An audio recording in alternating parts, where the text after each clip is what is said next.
Nako, matindi ho itong mga kababayan, mga ebidensya ilinabas na ho nitong si dating appropriation chairperson Saldico sa kanyang pangalawang video na ilinabas ngayong umaga dyan sa kanyang official FB page. Pero bago ho yan, isang like at isang subscribe. Masaya na ho tayo dyan sa mga gusto sumali sa ating community. Yung join button nandyan lang ho sa baba. Ayun na nga mga kababayan, wala ho tayong maraming pag-uusapan dito sa video na to. Re-recta ho kagad tayo dyan sa kanyang dyan sa kanyang pangalawang video na yan. Para dito kay Ping Lacson at doon sa mga Talyanista at Ensaymada at sa mga politiko na hindi daw ho nila maintindihan kung bakit in-insert nitong si pina-insert ni Marcos Jr. yung 100 billion at doon sa mga nagdududa mapahanggang sa ngayon doon sa testimonya nitong si Master Sergeant Orly Gutesa doon sa mga tinutukoy niyang mali-malitang pera. Heto na hong hinihintay nyo. Heto na. Ping Lacson, panoorin mo tong video na to. Kung meron ho kayo, kung kakilala niyo si Ping Lacson, i-share niyo ho sa kanya tong video na to. Kasi wala daw probative value. Heto, papakita ko sa iyo, walang probative value. Ito, panoorin mo to, Ping Lacson. Probative value ka pang nalalaman. Heto mga kababayan, panoorin ho nating sabay-sabay. Game! Ang nag-deliver papunta sa bahay nila Pangulong Bongbong Marcos at Speaker Martin Romualdez mag-insert or magpasok ng 100 billion worth of projects sa BICAM. Nako. Sana po ay hindi nila ako mapatay bago ko mailabas ang lahat. Ginawa ko lang ang utos sa akin, pero ngayon, handa na akong harapin ang lahat. Ginagamit ng administrasyon ang buong resources ng bansa para tumahimik ako. That he will Okay ho yan ha. Okay yan na linalatag niya yung kanyang intro. Ginagawa niya yung intro, yung kumbaga yung mga plano sa kanya ng administrasyon, yung ginawa sa kanya, yung pinag-utos sa kanya. Ayos yan, Zaldico. shoot Maganda me yan. if I will talk. Gagamitin ako bilang panakipbutas sa kanilang kampanya laban sa korupsyon. Hindi na ako mananahimik, ilalabas ko ang lahat ng katotohanan. May resibo, may ebidensya, at may pangalan. Parto. Naku, matindi yan. Palakpakan ho muna natin. Palakpakan ho muna natin itong parto. Oy, walang probative value. Ping Lacson, manood ka dito. Di ba questionable yung credibility na tong si Master Sergeant Orly Gutesa? Ito na yung hinihintay nyo.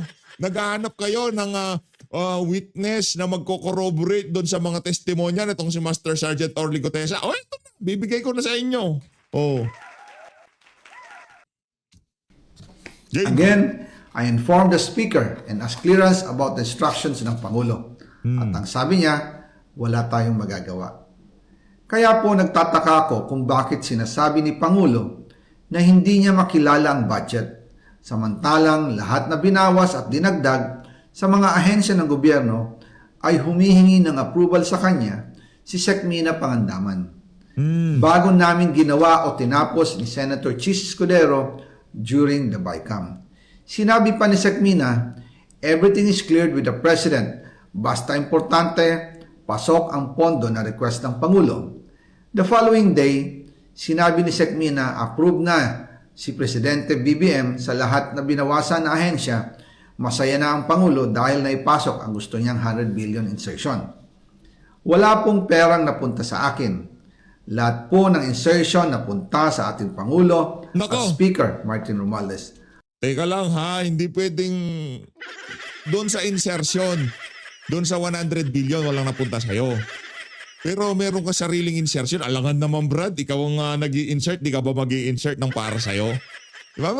Ano mo rin, dapat sabihin mo rin yung buong katotohanan, anak ng Petrang Garapata. Ako lang at ang aking mga tao, sila Paul Estrada, Mark Tiksay, at ang aking mga security ang nag-deliver papunta sa bahay nila Pangulong Bongbong Marcos at Speaker Martin Romualdez sa North Forbes Park, South Forbes Park hanggang sa Malacanang.